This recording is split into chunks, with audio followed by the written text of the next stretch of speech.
News: Israel-Palestine conflict. Israel expanding troops in Gaza, Hamas to counter with full force. Israel says it's expanding ground activities in Gaza Strip after telecommunications were knocked out. Israel-Gaza war. Latest figures October 7 to 28.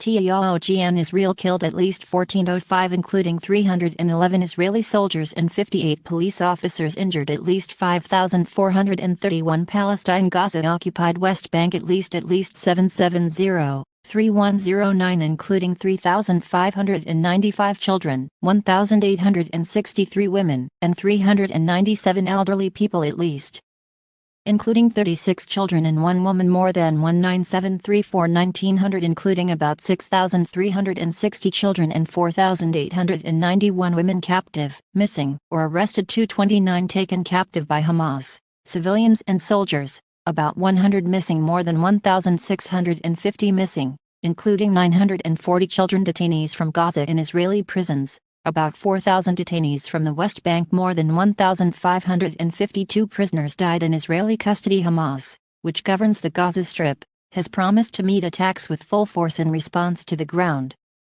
operations overnight, with the Israeli army saying that its soldiers were still in the field on Saturday morning. Israeli troops, backed by tanks, launched brief overnight incursions into Gaza on Wednesday and Thursday night, but this third and largest offensive marks an escalation of their ground maneuvers. The bombing completely destroyed hundreds of buildings and houses overnight, the Gaza Civil Defense said. We attacked above the ground and underground. We attacked terror operatives of all ranks, everywhere, Israeli Defense Minister Yoav Gallant said in a video statement on Saturday. The instructions for the forces are clear. The operation will continue until a new order. Israeli Defense Minister Yoav Gallant said in a video statement on Saturday. The instructions for the forces are clear. The operation will continue until a new order. The ground raids come amid heavy air bombardments, and Israel knocked out communications in Gaza to create a near blackout of information, largely cutting off the besieged population of 2.3 million from contact with the outside world. United Nations officials, NOS, and media, including Al Jazeera, had difficulty reaching their teams on the ground. On Saturday morning, Al Jazeera's Hani Mahmoud managed to report live from Khan Yunis in southern Gaza.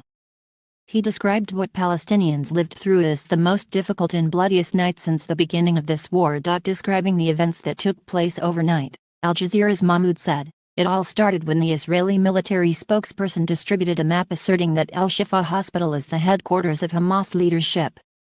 Hamas then denied it has any rooms underneath the hospital." An hour later, Gaza experienced a complete blackout. At about 7 p.m. local time, a major attack by sea and land took place, concentrated on the northern part of the Gaza Strip, around the vicinity of Al-Shifa Hospital, he said. It was difficult to get an exact number of casualties at this stage, but we have been hearing reports that hundreds of people have been killed in those areas and emergency services were not able to get to them in time to help, Mahmoud said, adding that families in southern Gaza have also not been able to reach their relatives in the north. The problem with cutting Gaza from the outside world has made people feel it could be a genocide in the making without them knowing what has happened to their relatives, he said. Overnight into Saturday, warplanes struck 150 tunnels and underground bunkers in northern Gaza, the military said. Hamas's extensive underground installations, many of them located under Gaza City in the north of the territory, are seen as key targets of the offensive. On Saturday, Haggari said the army was progressing through the stages of the war in Gaza. Late on Friday, Israeli